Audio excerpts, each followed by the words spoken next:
Hello and welcome to Steven University. We are back here at it again with the white vans.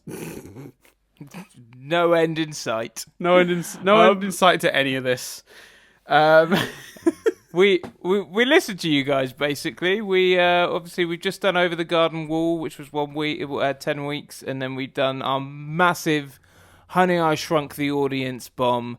Honey I Shrunk the Kids. Honey I Shrunk Nothing But Static. It's on the YouTube channel for iTunes listeners of this. Please go to YouTube, check it out. Yeah, because no one else did doing it. Yeah, it's great fun. Criminally low figures for it. So please, if you've missed it because you listen on iTunes or Stitcher or whatever, then please go check that out. Mm-hmm. But as listeners of Friday's episode of that will know, pretty tired by the end of it all. Pretty tired. We got the statics coming up. It's a big nothing but static time. We got picked up, put down. We're basically in the middle of the time of recording this, and actually broadcast as well. We're sort of in the middle of the trilogy, which is picked up, put down, where we review all the new trailers, the statics, where we give out awards for the year's worth of TV, and then the after party, where we get drunk. And then we've got an episode where we've got an awful lot of TV show to watch and catch up on from the last few weeks.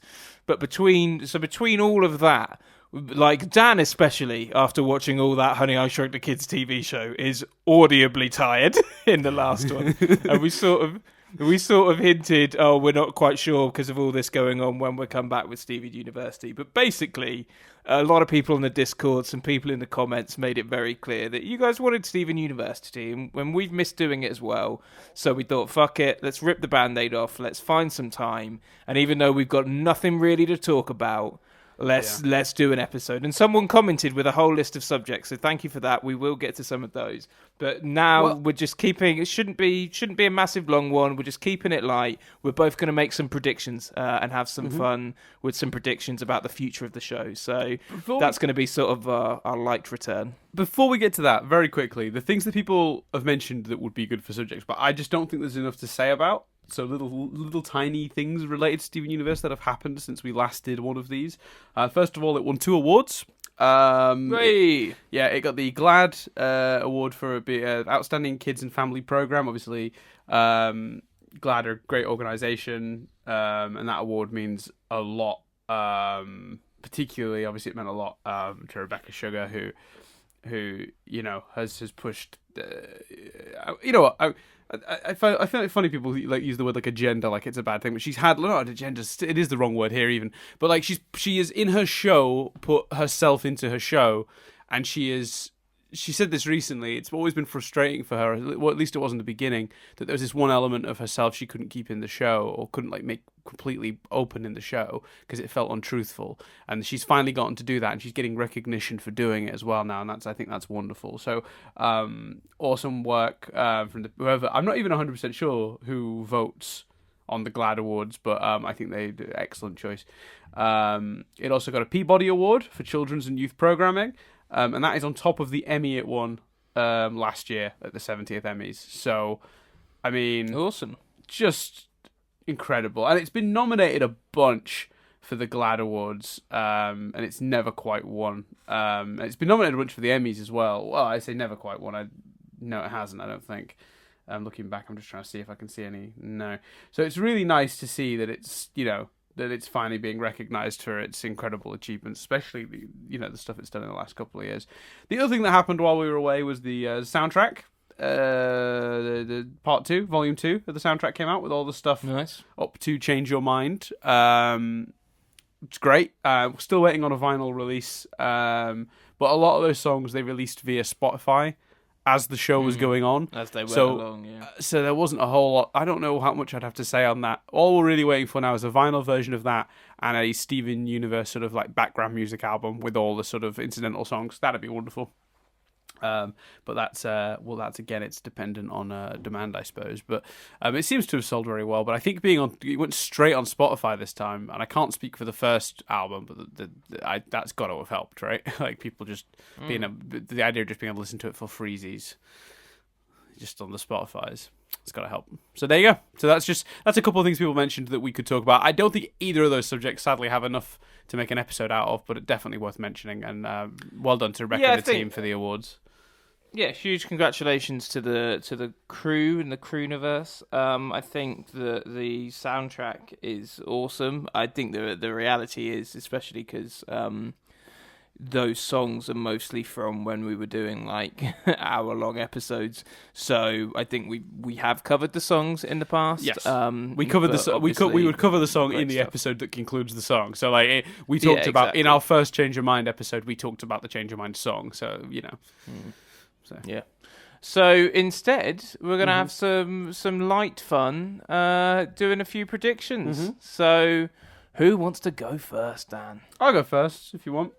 Okay, go for it. And I want to clarify with this.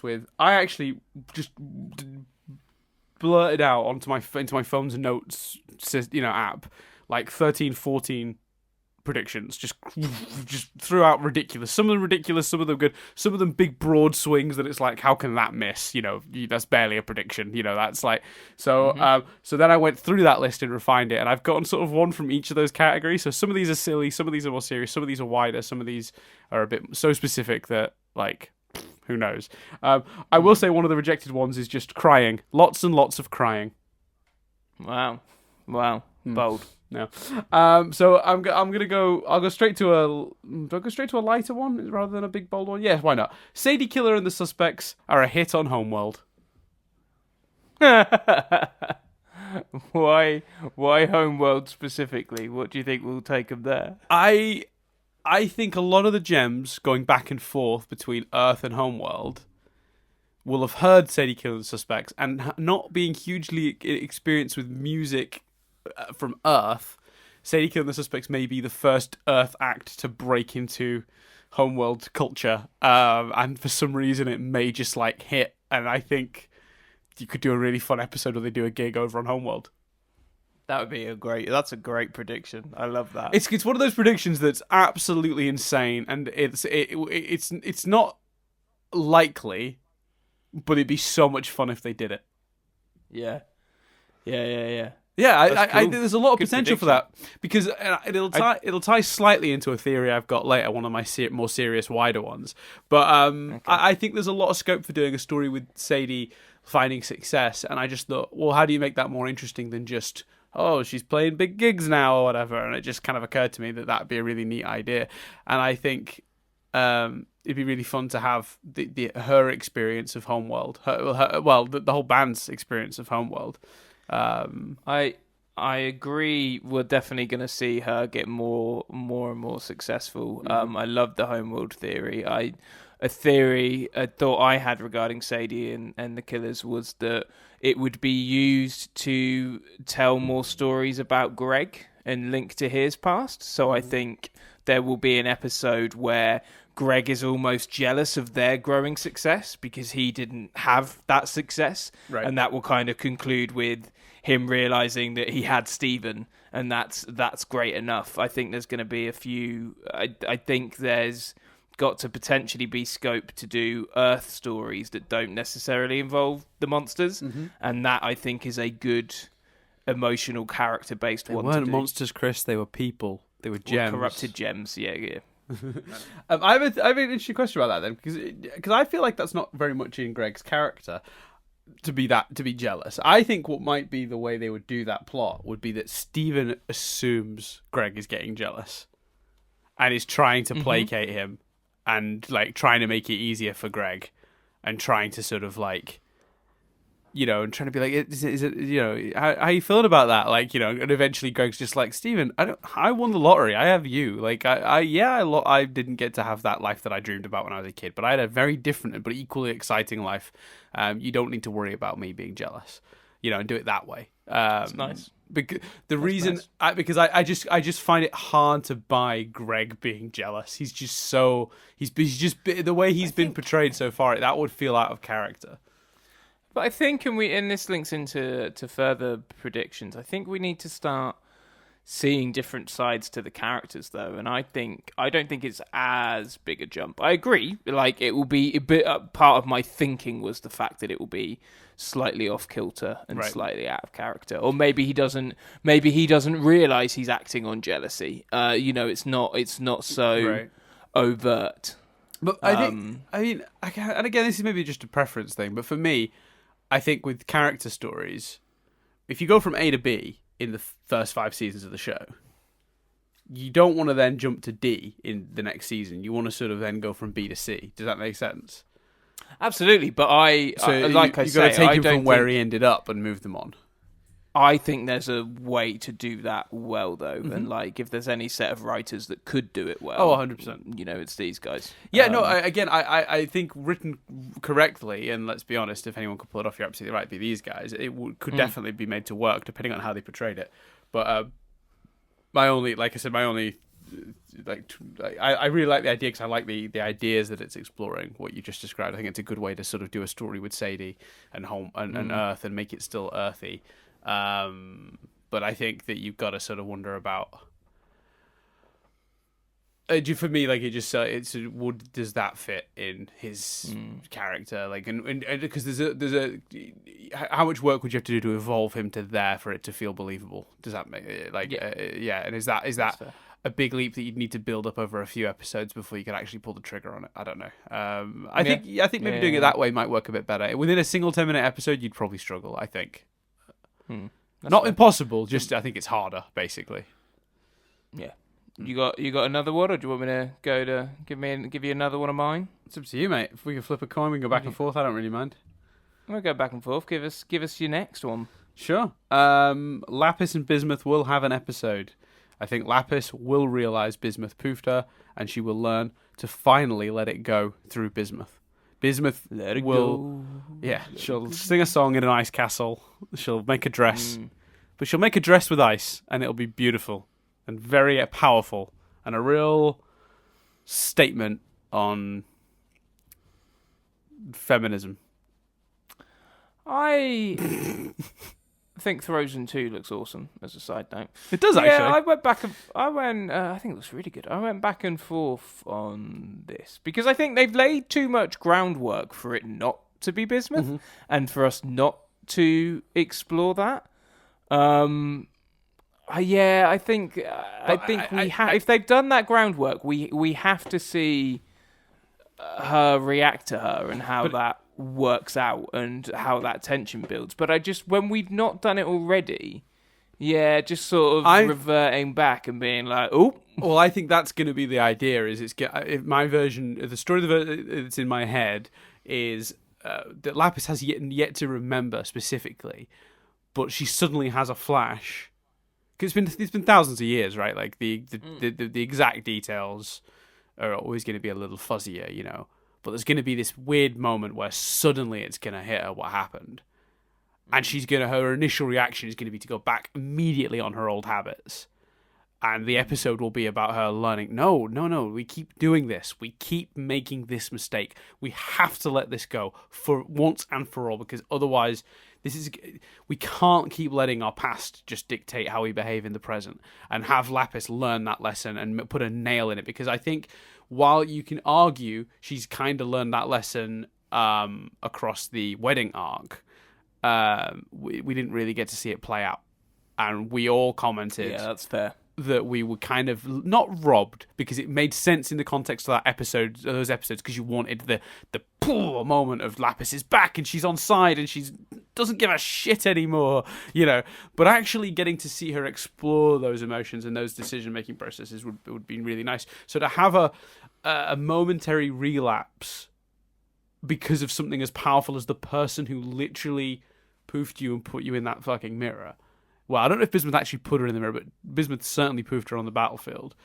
And then learning to forgive almost, not immediately, but within the same 10-minute episode would really put a nice sort of little bow on top of the package that has been Lapis's arc for me. I think the only shame of it is that you probably have to do it in an episode, minimum 2-parter, because we've done...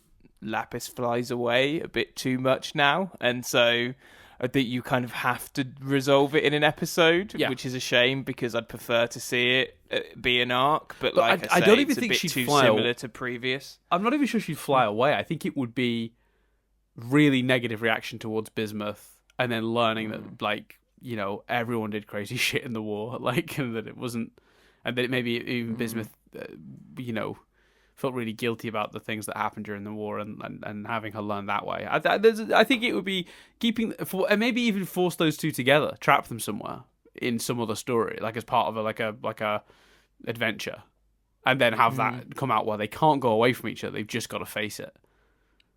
I'm fascinated by how they handle Bismuth in general, because obviously we've not really... She is a crystal gem, but we've not really... She's not necessarily one of our crystal gems, but how they find a way to... You know, I don't think it fits her just going to the barn, so maybe it fits her going to Homeworld for some purpose, and that's how she flits in and out of the story. But I can't see her being in every episode in the same way that Bismuth and Lapis aren't in every episode. No, I think she's gonna live in her forge. I think she's gonna make her the old forge her accommodation, and I think she may very well end up living there with the secondary crystal gems, the ones she's always talked about, Crazy Lace, that's a good Snowflake. That's a good shout. Like I like the idea that they would all just like live together somewhere, like a little sort of B team. I don't know where that would be necessarily. It could be on Homeworld, it could be here, but they could even fix the galaxy warp and go somewhere more interesting. Live on Mask Island or something with the watermelons. I don't know. I don't think she's going to be part of the main crew though. No. I think that's right. I think you've got to be careful not to. I agree. Because it's what they did with Lapis and Peridot. Lapis and Peridot are part of the crew where they need to be part of the crew. When it's a bit much and you don't need them there, don't worry about it. That's fine. Not everyone is everywhere all the time. Like, the TV shows have this real habit of like once the character's introduced, like going, well, they need to be there now. That's where they are. You know, like that's where they live. They live within the context of this story, and they can't go anywhere. No, of course. Like if they live slightly separately, they can be there when it's handy to have them as part of the adventure, and they can be off doing their own thing the rest of the time.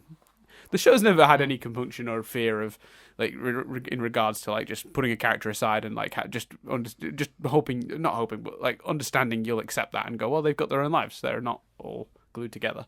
So I think that's exactly how they're going to handle it with Bismuth too, and we'll still get those glorious sort of, as you call it, Avengers lineup moments where the whole crew are together for big stuff. So. But I definitely think Lapis and Bismuth have both got some unfinished business, and I think that they might be able to. They both might be able to learn something from each other, and I think that's a potential episode plot. I agree. I've just realised this episode is a note-taking nightmare for Cram, so apologies. To you, Cram. Do you want a bigger one of mine? Yeah, sure. Go for it.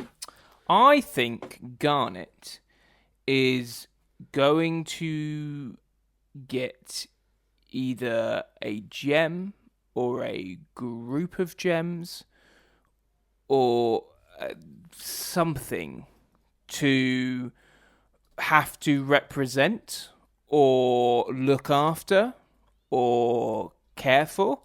Because I've been thinking a lot about Garnet and where you take that character. And the first obvious thought I had was you tear Ruby and Sapphire apart again, but you don't, not voluntarily. You force them apart somehow, and they're apart for longer than we've ever seen them apart. Because I don't think you can do them naturally falling out again, and I don't think you can do anything that goes against the beautiful storyline we had during the wedding arc. So that was my first thought, and then I was like, but that's been done before, and we kind of are always going to expect them to get back together, and you know, we know how that goes. So I'm like, well, what could you do? And something essentially representative of a child, something represent. And I know that seems like the most obvious thing in the world. They've just got married. Give them something that represents a child. So I don't know if it will be one single gem or a bunch of gems, or maybe even a planet or other rubies and sapphires. I don't know, but I think Garnet is going to have a specific plot that involves her caring for and protecting and looking after someone or something in addition to, you know, Steven and the other crystal gems. Yeah, I think that's a really solid. You could argue it's predictable, but like, I think but only in the sense of it's the next logical step for a couple. You know, you move in together, then you get married, then you have kids. But yeah, exactly. Yeah, but I you know, if the mission statement of this show has not been that sometimes normal is fine, you know, like in a lot of ways. Like, in fact, if anything, they've been fighting for normal in this show a lot of the time. I think that's a really sweet idea, and I'd be totally on board with that. I mean, you know, Rebecca's talked about a lot how it's weird that it's normal in Disney cartoons for the couple to get married and have babies. Like, there's a million Disney movies where the prince and the princess get married at the end. Yeah, it's somehow abhorrent to put a same-sex couple together. Like, yeah. So, like, continuing to just show them as a sort of stable couple that have the same experiences as any relatable Earth couple, I think that alone is a good message. But also, you know, coincidentally and quite happily, I think that's a really nice story for Garnet. And I think Garnet's actually an extension of Garnet's arc in general, because as we've discovered on the show, and I didn't really pick it up until we were rewatching, but Garnet started very stiff and very monotone and very unemotional, and she's really gotten in touch with her emotions through Steven and learned to. Maybe that's not the right way to describe it. I think she was always in touch with her emotions. I think she's learned to express her feelings more, and she's learned that it means a lot to Steven to be told that she loves him and that she, you know, cares for him. And I think the next extension of that is for her to have some sort of dependent of her own to, you know, to look after and share that with, you know. And I don't know if it necessarily will be a kid as such, but like some equivalent. No, to I that, don't. But something representative. Yeah, it's what you said. But I think I think that's a really solid, fantastic prediction. I think it makes sense for the character. I think it makes sense within the context of the show. I think it makes sense for the overall message. I think it's a really logical conclusion, and it could lead to some really good stories. So I'm 100% on board. Cool. Give me another one of yours. Sure. Shall we go for? I'll go for my biggest one then. My bigger, wider one. This isn't like a swinger bat prediction. It's relatively specific. I've got a swinger bat prediction later. That's like it's literally a, it's like a 5-word prediction. And we can just explore that idea if we want. But this one is like my big overarching prediction for where the show is going. We've talked a lot about whether it's another alien race or what the threat going forward is, right? But I've changed my mind. I used to think it was another alien race, but I don't anymore. I think you can change the mind of a political leader, but that will not change the perception of the people. You could Inception Trump tomorrow, and he could wake up the morning after going, Mexicans are great, everyone come in. You know, forget the border wall. Let's open the borders. Let's come have a party. You're the best, right? But those people in America that are voting for him, they're not just going to go, "Oh, Trump said it's okay," are they?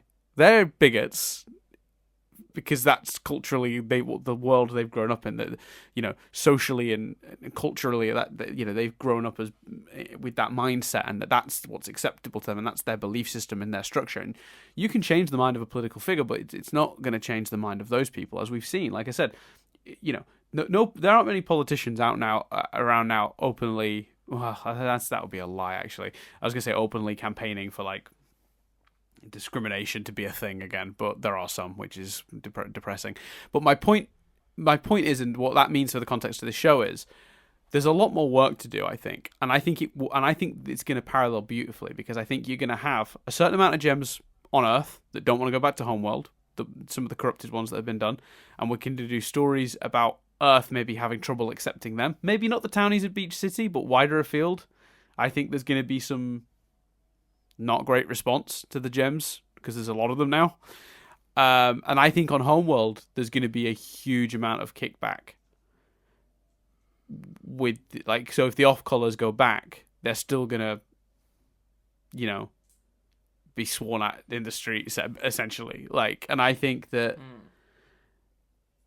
while they may have made hate crimes and discrimination illegal, it's definitely not going to stop Gems from disliking the off-colors, or more specifically, I think Steven. So it's going to be about changing Steven, not just changing a single Gem's mind, but maybe changing society's mind. And like things like Sadie Killer and the Suspects and Earth Culture making it over there will be part of that working. And maybe that's how that happens. Maybe Steven arranges that because he's trying to spread a positive message to everyone. And he thinks he can do it through music. I tell you, the idea... Because what... We'll get to it, but it now sounds dumb. One of my predictions, because I went nearer to how we'd been talking before. Mm-hmm. But the idea of this show that's been, up until this point, about the broader idea and ideals of love, zeroing in on quite a political parallel about society, and how no matter what you do, you can't change things. And it's honestly like people say, like, and without getting too deep and political because it's so upsetting, people say like, oh, you know, there's still good people out there, you know, politics and people like Trump don't change things because people fight him and stuff like that. But the way that we've, or certain people have gone back, I know people that will just casually be racist, and it's just like, what the hell? And they do it by hiding behind irony, and it's like, oh no, I'm just, you know, I'm only. It's like, but why? So I don't understand the mentality, and it's hard to see the things like, you know, Trump, Brexit, and everything going on hasn't led to people feeling like they can do that, and isn't potentially taking us in odd directions culturally, and that's, you know, a bigger issue, and a you know, quite a there are many facets to that, and that issue, and that thought thread that we don't, you know, have time for, and are, you know, too horrible to go down. But the idea of this show going, okay, let's not be quite as broad anymore. Let's do what we did with, you know, Garnet and a you know, a same-sex wedding. Let's zero in on a bit of nature versus nurture. Let's zero in on how society interacts with each other is incredibly exciting. And just, you know, I was so at a point of maybe it should have ended last year. Maybe it should have ended where it ended. That idea that you've just pitched, fucking give me 4 more seasons. Do you know what I mean? Yeah. Like, let's go. Yeah, and I think for a reason that's as well, which is, and because Rebecca never does anything without thinking of what message she can send to children. Like, she really does think this show through on every level at all times. And I think that as a platform, people go, that's very dark and very political. Kids aren't going to get it. They're not going to get the parallels. I'm like, well, that's not really the point. What hopefully kids will take from it is a message of, because Steven, in the face of half Homeworld and maybe even half Earth hating him for bringing these two societies together and causing this potential problem, that he's still going to love everyone, protect everyone, fight for everyone's right to be themselves. And I think in the face of a society that seems so broken, a character like Steven being so hopeful and still just committing himself to a message of love and peace and, you know, living well, I think that's a really great message for kids, because you just said it. You said it yourself a few minutes ago. You said, like, you know, always it's hard to think of the good in the world right now. We're in a really dark place because there's a lot of people out there that are daily proving to be. I mean, I literally heard someone talking about that. Now, this is not someone I was talking to. I heard this conversation who had come out of an Avengers screening of the day, evidently, and we're talking about the ending of Avengers Endgame. And mild spoilers for the end of Avengers Endgame here, very mild. But Falcon ends up with Cap's shield, and the guy goes, well, it's all too politically correct now, isn't it? they're gonna make a black guy Captain America next. And I was just like, holy shit! No. They gave it to another character in the universe that other character. It had nothing to do with his skin color. It was and a character that in the comics also got the shield and became Captain America. Yeah, I mean, admittedly, fucking who hasn't had that shield in the comics? But yeah, no,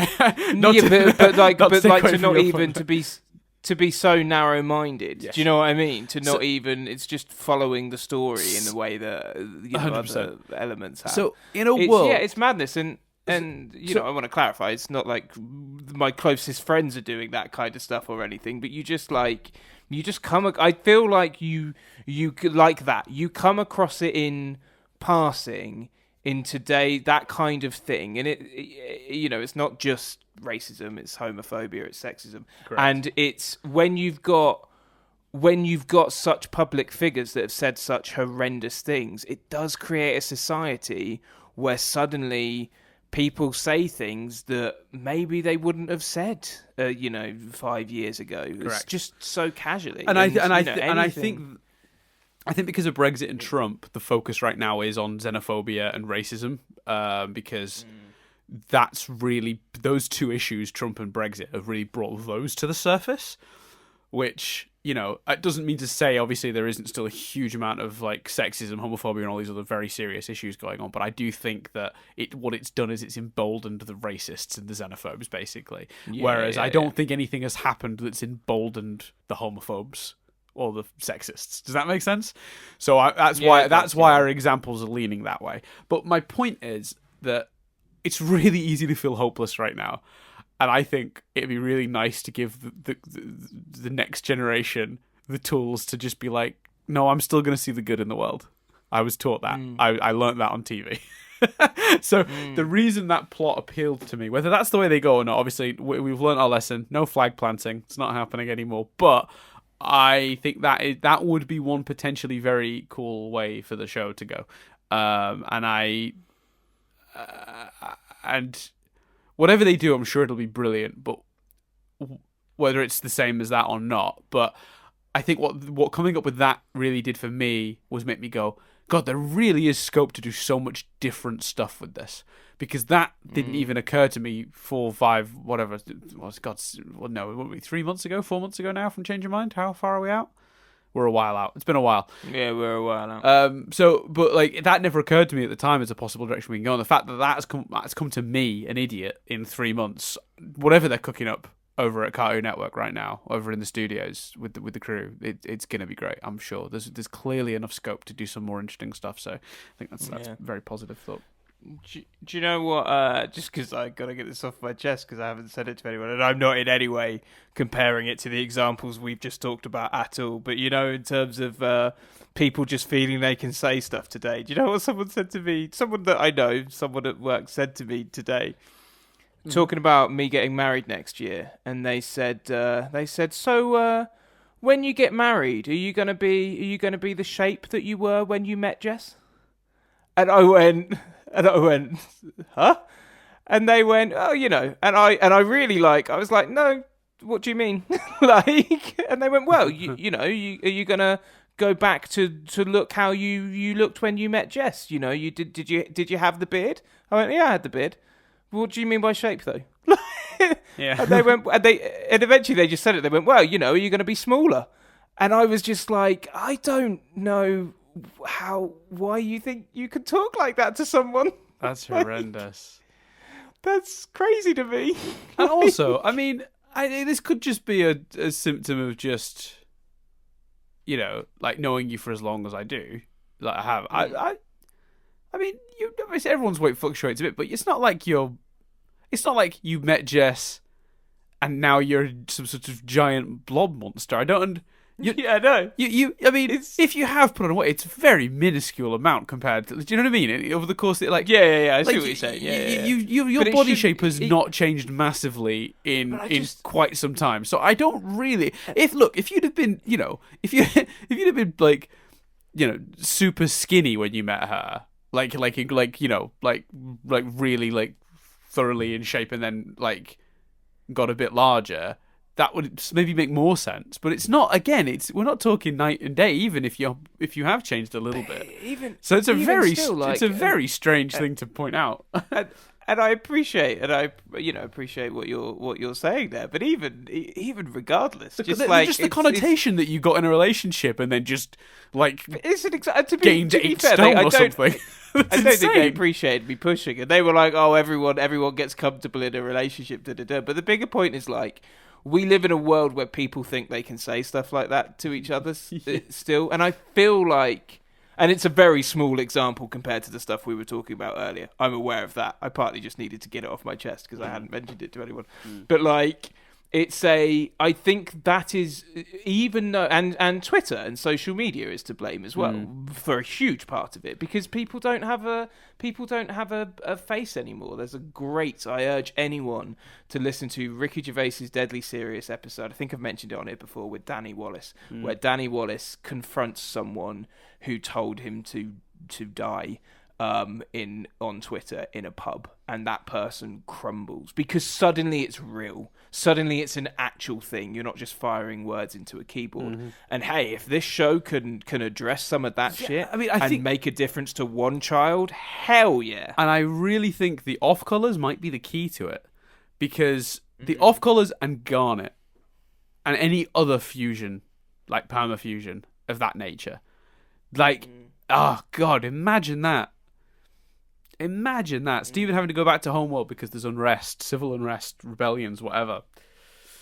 There's a lot of potential there. Can I just make it clear as well, because I misspoke. I'm worried that at work implies it was a colleague. It wasn't a colleague that said that, just in case anyone's like, man, I just want to clarify that. Oh, right, okay, Don't worry.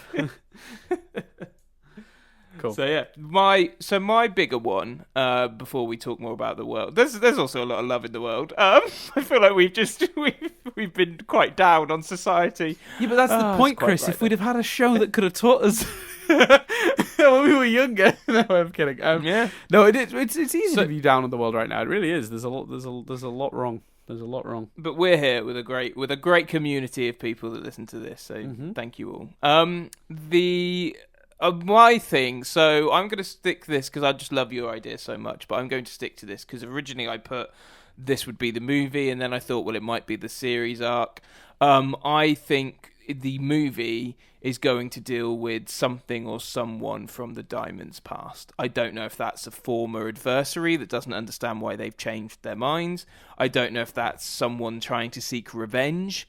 A planet that they did manage to complete the task with, but a few people survived and they're now out for revenge, and the season or the movie is about dealing with the crimes of the Diamonds. But I think we're in the movie, that character we've sort of seen a shadow of, I think is a character that has a past with the Diamonds. See, I agree with that theory. I actually have the last couple of days, and I didn't put it in this because I don't know. I guess I was kind of focused on the show rather than the movie, but I think there's another relative. I think that's another member of the Diamond family, maybe a cast out one, who maybe originally. Oh, this has just hit me. What a great idea this could be.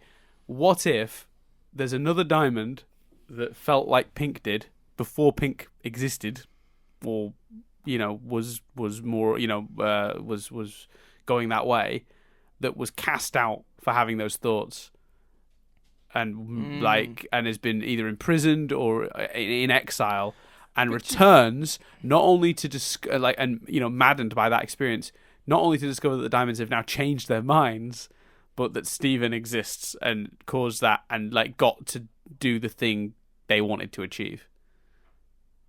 But is the logical thing for them to get angry at Steven? And do you think if they've been driven mad by their exile, I suppose it would be. They'd be annoyed. Because my argument to that would be, but does that fit in with the amount we've seen those kind of 4 colours and all the statues and stuff like that? But then again, they were mourning Pink, So it's not like they had any reason to and they have cover up those things. Yeah, and they have the resources to erase someone from their history. That they were a dictatorship of a sort. If they wanted to erase someone from their history, I don't think it would be too hard to make everyone stop talking about that person. That's it. But that's just me sort of having I'd had a thought that very much ties in, because I completely agree with the crux of your point, which is that that villain is someone from the Diamond's past, and Steven's going to be sort of cleaning up their mess most likely. And I agree. That was exactly my thought. My expansion on that was the notion that it's maybe a former Diamond that was exiled. And I thought it could be similar for the show, for the seasons, but I think the movie will be quite separate. So I didn't know if it was going to be the same character or world or whatever. Mm-hmm. But I was like, well, maybe the rest of the season will be a kind of revenge thing, and like you say, cleaning up the crimes of the Diamonds. Steven Universe, the crimes of the Diamonds. But I prefer your idea. They will have to. I tell you what, they will have to address that. Actually, that's another thing that I didn't really think of. But yeah, the crimes of the Diamonds. Like, the Diamonds have done a lot of bad shit. They've harmed a lot of worlds. But do they go around and undo that somehow? Is that possible? Can they right their wrongs? I think blue and yellow are going to be more defensive. I think so. This is another one, and I'm aware that I've kind of had two in a row, but I feel like we've both done our bigger ones, so this will be us just kind of chucking stuff out now anyway. I think white is going to become Steven's biggest supporter. I think if we're going to see any Diamond waver, it will be yellow or blue, and I think white is going to absolutely be on Steven's side, and they're going to form quite a strong relationship, and they're not going to go back on he has changed her mind. And I think that if they are going to do the crimes of the Diamond, that's how they're going to have white really wanting to atone for what they've done in the past. Yeah, and maybe overcompensating for it. Yeah, and it's going to cause conflict with maybe her people, like you say, maybe blue and yellow. But I think the words I wrote down was White Diamond will become Steven's biggest supporter. Yeah, I know. I like that. I think that's a great theory. I think it makes the most sense.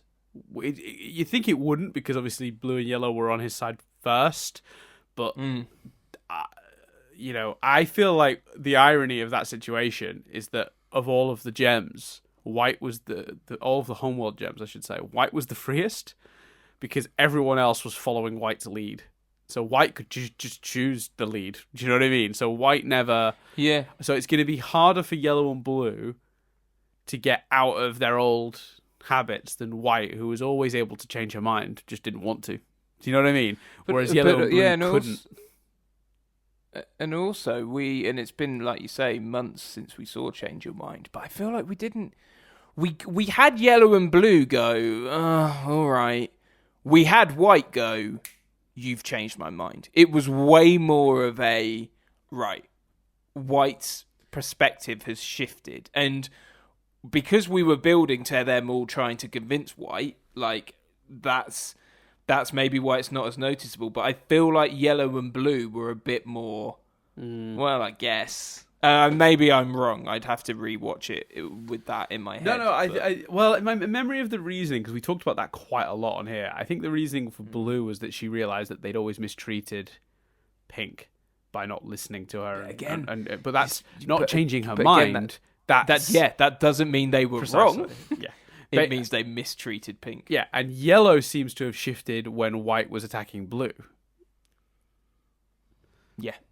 So neither of them shifted because Steven completely convinced them of his way of thinking, to my knowledge. And they comment below for, again, you're right, it's been like at least 3 months. So stick comments below, listeners, if we've misremembered. But that was my memory of it. Yeah. And my memory is them looking particularly uncertain in the pool and stuff. White looked kind of shell-shocked. Yellow and blue, my memory loosely is them looking uncertain. But again, that might be just, it's been months since we watched it. Give me another one of yours, baby. This is my swing about one. It's so vague and so open it could be a million and one things. So this was one of those ones that could just be right because, throw a rock at a fucking building. Do you know what I mean? It's like it's an easy target, this one. But I think Rose has one last secret. I would agree, and I think it's probably connected to the chest. You would hope so. Part of me worries they've forgotten about the chest or didn't know what was in the chest. But I think there's one more, and by Rose that could extend to Pink. I'm not, they are one in the same. It's not like Steven where Steven really is a new being. Rose and Pink were the same person, in disguise. So when I say Rose, I do mean Pink also. Yeah, I think that there's something else Pink/Rose did that in the past that even the gems don't know about, the crystal gems, that is, that's going to come out. And it's going to, once again, force Steven to, come to terms with himself and, by extension, his parents, his mother. Yeah. I just think there's something left to go. I think that it's weird because the amount of times there've been reveals about Rose and Pink that you'd think, like, what more could they wring out of that? Like, how many more things has she kept from them? But yeah, there's something else hidden. Maybe it is. Maybe it is. She knows about this other enemy. Yeah, maybe. Maybe it's related to that. That could be a good way of doing it. Yeah, maybe she was the one who exiled her. I don't know. Yeah. Don't know. No, I think that makes complete sense. Yeah, but it's one of those ones that's very open and therefore has a high chance of being right. When I went through all my list, I nearly cut that one because I was just like, I'm not going to say it because that's just like saying Steven will, try to make a pun at some point. Like, it's a bit. Yeah, go on. Like, of course, this show's been made up of her bullshit backstory from day one. So yeah, but I think that's a big one. You wanna a kind of looser one of mine? Sure. I don't think Lars will stay on Earth. I think we will get. My last one is related to Lars. Go on. I think we will get I think the goodbye with Sadie will be bittersweet, and we will get a kiss or something romantic, or as romantic as they go these days. But I think that there will be something Lars and the Off Colors have to fight for, whether it's changing other planets' minds or we've had the same idea. I phrased it differently, got it at a slightly different angle, but we're getting at the same premise. Lars has to find a new job, possibly, most likely within Gem Society, because he just found his place in the world, but immediately lost it. Like, he now has to find his place in the world again, essentially, but now with that confidence, with that, that open character arc. Yeah, 100% agree. I think that's the most logical thing to make him do, which is it's because what do you do when someone's like viewpoint or position changes? You challenge it, right? You poke it and go like, can we break it? That's the most interesting thing now, is to see will Lars on Earth revert to form, or will he pick himself up now he's got very little to do and his mission is complete, and get back out there, space captain and about, or finding some other job? It probably briefly revert to form, but then I think he will, maybe the Off Colors or something will, kick him back propel into him. Because we've had the Jungle Moon double bill episode had that, didn't it? It had the moment where he saw Sadie, reverted to his form, and then regained his captaincy, and like not literally, but like sort of regained his control of the situation. And I think all the arguments against it, because I think there's two big ones. One, people just won't. That's why I say bittersweet. People won't like the idea of Lars and Sadie not being together, but they've done an awful lot to show those characters growing apart, and maybe they are the first. I don't think growing apart is the right word. Growing separately is more how I would describe it. Yeah, and because I don't think it's affected their friendship at all. But I just think they've both discovered that they were almost holding each other back. I don't think they were, but they kind of were, because Sadie wasn't leaving the donut shop, and it wasn't because it was a great job. No. It kept her close to Lars.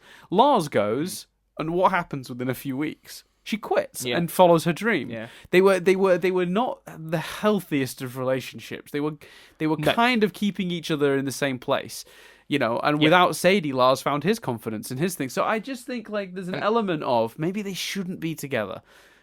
Yeah, and I think the show has done an awful lot to support that. And I think the other argument is, but the Off-Colors and Lars's whole thing was getting back to Earth to be free. But the Off-Colors were fighting. The Off-Colors were running and being together, and you could make the argument that it's a different world now to the one they were hiding from. And actually, they're quite powerful Fourth Reich characters, and actually them having a moment where they go, okay, we're on Earth now, we can be free, we can do this, or we can try and make the rest of the universe free as well. What is the more important thing to do? What is the right thing to do? Yeah, like and put a crisis in front of him and make him choose. Yeah, but all of them, not just Lars, but the Off-Colors as well. Yeah, no, 100%. But I just specifically in relation to Lars, it's because there's more of a choice for Lars than there is the Off-Colors. Because of course the Off-Colors will go do that. They've no attachments on Earth. They don't, but for Lars, it will be a choice. It will be pursue the Sadie and home life situation, or back off for adventure or calls, So but I agree. We both basically hit the same prediction there. I think that's really interesting. That either tells me it's doubly true or doubly wrong. Yeah. You got another one? I mean, we've gone through all the ones I like. Oh no, we haven't. I think we have gone through all the ones I actually made highlighted as I will talk about. So I can hit you with one of the I can hit you with one of the ones that I've that I didn't think was as big wasn't, but for example, I've got because I've only got one more and it's not really story related. So I've got a quick sort of theory that I think a gem or maybe multiple gems are going to get jobs in the local beach city businesses. That'd be great. I just love the idea of Mr. Smiley having a gem working security at the carnival, or a gem helping make pizzas at Fish Stew Pizza. That idea of gems, the gems and beach city folk properly integrating in a really nice way, that could be really fun. I like that idea a lot. That's nice. Mine's a silly one. It shouldn't be this way, but bomb some random episodes, the movie, and then I don't know. But I don't think the movie will be the next thing we see, although it should be. I reckon there's going to be bomb spattering of episodes, the movie randomly in the middle of the season, and then some more episodes and more bombs and stuff. Yeah, no, I think the movie's the next thing we're seeing. Yeah, I hope it is. I feel it should be the next thing we're seeing, but Cartoon Network. Right. So that's that's a good prediction, because it's the sort of prediction that you'd have bad odds for, you'd have good odds for in your favor, because most people exactly. But if it comes I true, agree with you. I don't look like a genius. I don't want that to happen. And it's one of those I can't lose, because if I'm right, I'll be like, fucking see, I told you. And if I'm wrong, I'll be like, oh, thank God I was wrong. They've done it the right way for once. Yeah. Awesome. Very quickly then, the other stuff that I I might as well just quickly spit them out. I won't talk about them, but I have Amethyst. The other gems visiting Homeworld regularly, then revisiting old things they loved about Homeworld, and Amethyst feeling left out as a story. No, it's good. Yeah. And I had Stephen and Connie continuing to not be a thing. I have a funny feeling they're going to go down the friendship route with Stephen and Connie now. Yep, that wouldn't surprise me. Mm-hmm. And I think again, the show's sort of done enough for me to go, okay, fine. It's the yeah. It's kind of, and again, I like the idea of the show doing relationships you don't really see that often. And Lars and Sadie could be that couple. Like the girl that I dated in school, we literally got to uni and everyone was going, oh, what are you going to do about uni? What are you going to do? You're going to choose to be close to each other? Are you going to this? Are you going to that? Like other couples were doing, including a couple that got married and have a beautiful baby. But with us, we didn't talk to each other about our uni choices. We made the right uni choices, and we knew that at the end of that summer we were going to go our separate ways, and it was completely mutual, completely fine. And I think that does happen. You do get relationships where people go, we're not meant to be together long term, and that's okay. You don't really see that represented on TV that much. And equally, Connie and Stephen could be that relationship of the friends that everyone thinks should get together, but it's actually the most platonic, beautiful friendship. And I know a lot has been done to contradict that, but what I'm saying is it could become that. And I think that's cool as well, because whenever there's a friendship like that on a TV show, ultimately they end up slapping them together for the sake of it. And I like the notion of potentially those two sets of relationships in particular being used to show a different kind of a different kind of relationship story. Mm-hmm. Yeah, no, I think you're right, 100%. That's another one where it's like either one functions. I suppose a lot of people will then go like, "What? Does Stephen, this person who loves so much, does he not find love?" But I don't think I need him to find that kind of love necessarily. He's still quite young. Although then again, if the time skip theory, which I didn't put in here because just everyone seems to think there's a time skip coming, so it wasn't even worth discussing. Then that I suppose a time skip might be a good excuse to make it happen. Where you go, they're a bit older now, they're thinking about that kind of thing. Before they were children, now they're teenagers or whatever. So it's more of a thing they might think of. That, I'd wait to see it in execution. I don't like the idea of a time skip. I've not read too much on it, but just you saying it there, because for me, the danger of what they did last year with Change Your Mind and the finale, the danger is whatever they do now feeling like phase 2, feeling like a different show, feeling like a sequel or a spin-off. I'd like it to feel like one show. I think your pitch, which maybe I just can't get over how good that is, but your pitch of he's changed the president's mind but not society's could easily be done with Stephen at the age, that could be done set the very next day or week. Sure. For me, a time skip, it's not. Name me when it's been done in a really interesting way. Name me a time when it's not just led to, well, how did this happen? Or I want to see that. Like, especially recently with like The Walking Dead and stuff. Like, by all accounts, I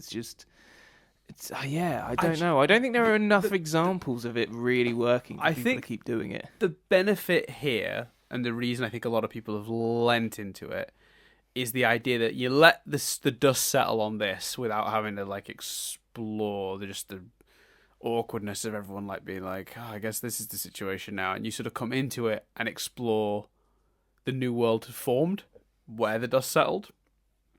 Because you've proven to me, and I'd like to think ideas like, the I agree. Going off. But like, I think we've given examples of how you could make that interesting. No, I 100% agree you could make it interesting, but I think a lot of people would think that, like, that's all touching on themes and stories we've already dealt with, and if we really are going for a fresh start, you come back, a couple of years have passed, Stephen's a bit older, and then it gives you a good excuse as well to slowly catch up on where everything is. You don't need to see Bismuth for the first 8-9 episodes or whatever. You can then have an episode where he goes to see Bismuth, and that's when we find out where Bismuth is now in this sort of like moved on timeline. So the idea of re-exploring the world step by step through episodes, that's I think what people are getting excited about. I think people as well are getting excited about the idea of a slightly older Stephen, and obviously a lot of people are using that Your Mother and Mine advert as evidence that that's what happened, because obviously that would mean what we heard in the Your Mother and Mine trailer may have been Stephen's aged up voice. I'd like to see it in execution to fully make up my mind. I'm with you. I think if I was choosing, I would like us to just kind of if maybe a small time skip, like a few months or something, just to like, or maybe you keep flashing to it. Like, for all its flaws, the frequent skips to Ted and the mother in How I Met Your Mother's last season was incredibly effective. As much as where it went was. Do you think that not works in a good. 10-minute show? Yeah, good point.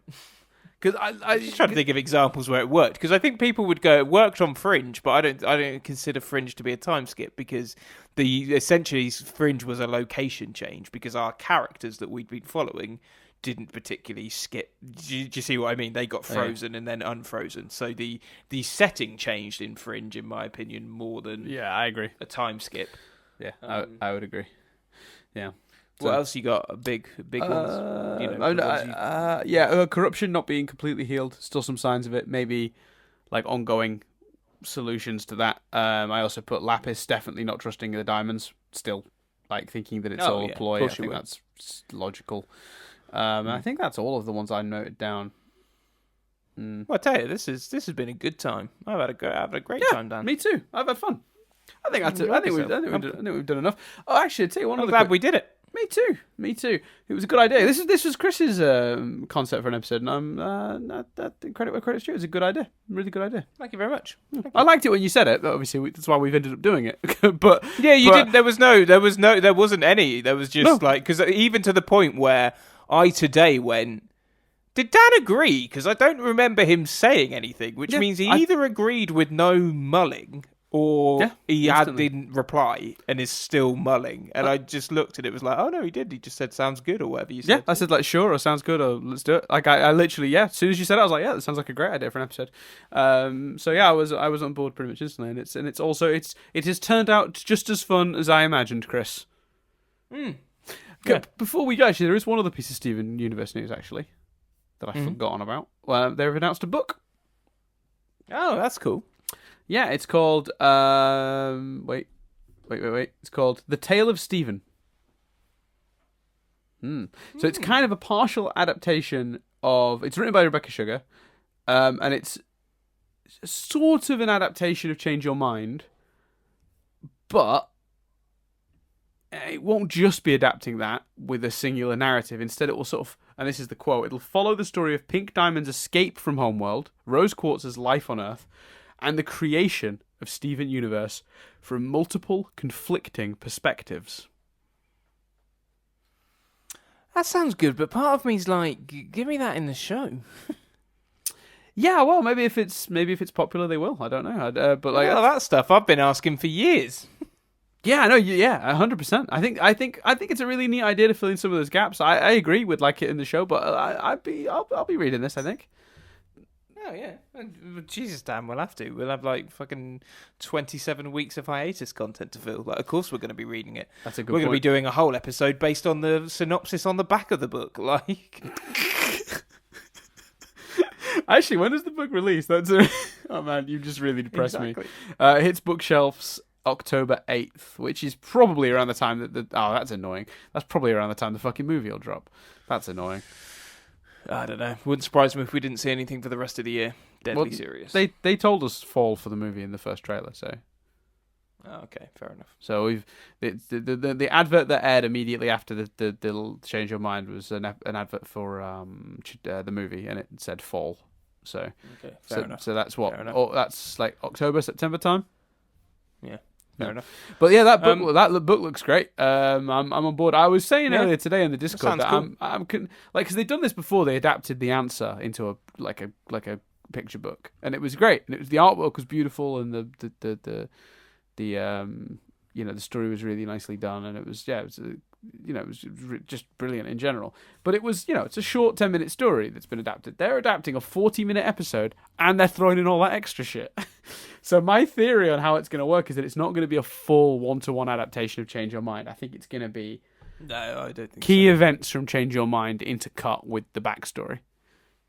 Yeah, I agree. But that sounds very interesting, though. That sounds awesome. Yeah, I know. And written by Rebecca is always like there's a little extra seal of, because I think when you get like that and it's like written by such a body, when Rebecca maybe oversaw it, you kind of go like, is it canon? Does it count? Do I need to read this? Yeah. But putting Rebecca on the right, as the writer, that makes me this is it. This is what happened. Like, but also I also noticed though the use of the word conflicting. So follow the story of Pink Diamond's escape from Homeworld, Rose Quartz's life on Earth, and the creation of Steven Universe from multiple conflicting perspectives, which tells me unreliable narrator syndrome all over the place. Yeah, I agree. So that'll be interesting. I think the Doctor Who books suffer from that a bit. Like, there's a book of I think it's like 4 stories from the Trenzalore years where the Doctor was just on Trenzalore fighting the different bad guys, and that sounds like an awesome premise for a book. But part of you just goes, "Well, it's not canon. I probably don't need to read it." You know what I mean? Yeah, I agree. It's a shame, isn't it? The fact that this is Rebecca, sort of like you say, canonizes it. A few podcast stuff, admin bits. Next episode will probably be a rewatch, I imagine, maybe, because we're going to be together, so that's quite a logical one for us to do together. And the reason we're going to be together is because this coming Friday at 6 p.m. UK time, we will be doing a live edition of the Statics, which is our Nothing But Statics television awards, best drama, best performance, all defying the odds and by the skin of its teeth not getting cancelled award, all sorts of stuff. It's a good time. Enjoy it every year. We take it way too seriously. We're going to be live, which means Dan's going to be distracted by his laptop in the Discord for the whole thing, and you'll be able to do markers for where you think that's frustrating me. It's going to be a good time.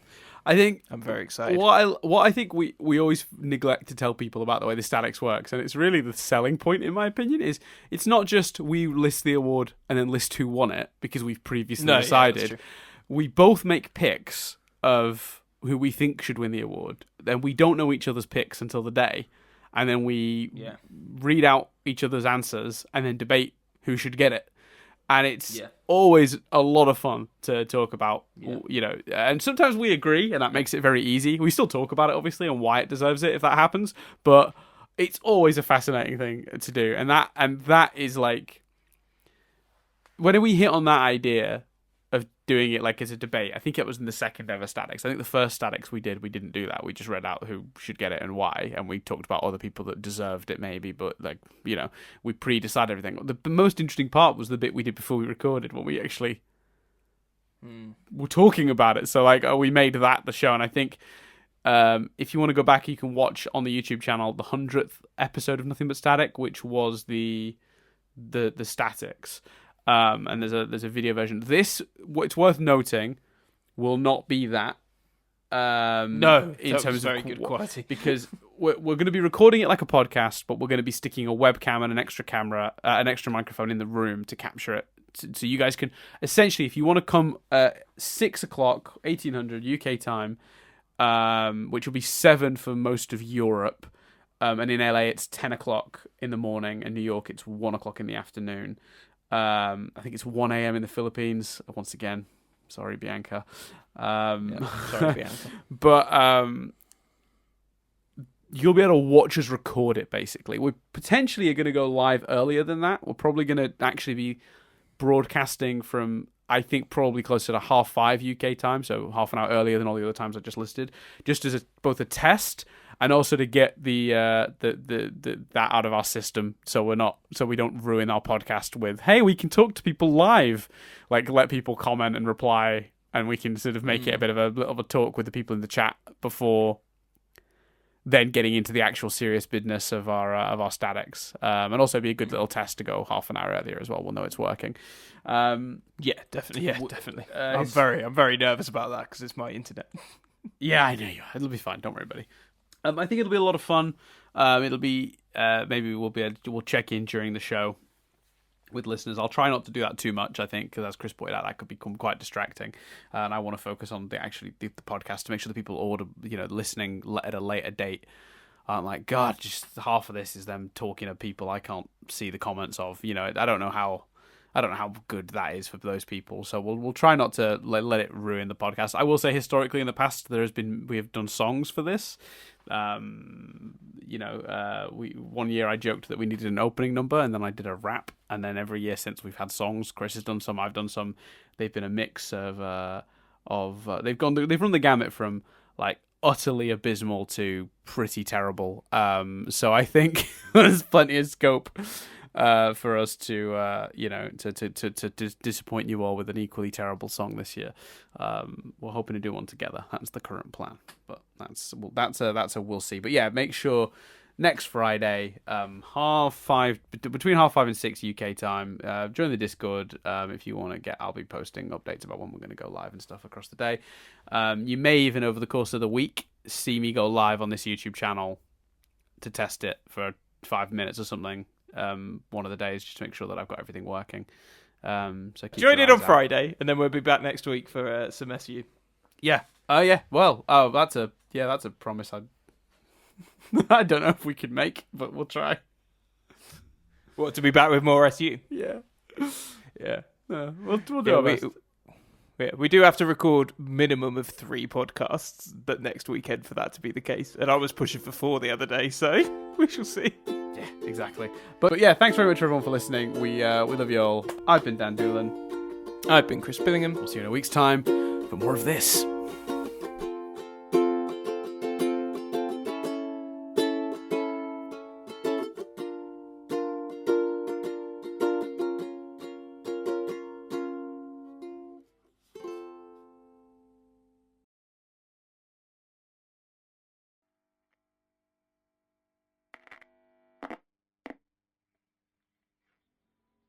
Some say they have no direction.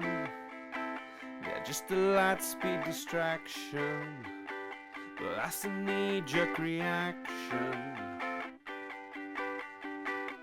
For me, this is the final frontier.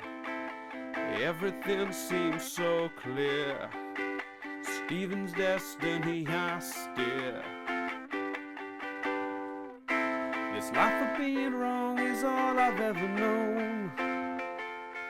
Stephen and Pink share a song. Yeah, right, man, you should go home. From the moment that they hit the stage, thousands of voices are calling them lame. But I know in my heart it's been worth it all of the while. And there's new episodes there on TV, disproving every single theory. Doing this podcast ain't easy, but it sure is one heck of a ride. At the moment new eps hit the stage, I hear the narrative calling my name. But I know deep down in my heart I have nothing to fear. We record as new episodes air, knowing I have so many more left to share. Another doomed theory tearing its way through this cold atmosphere. They fly like a comet, soar like a comet, crash like a comet. My theories are just a comet.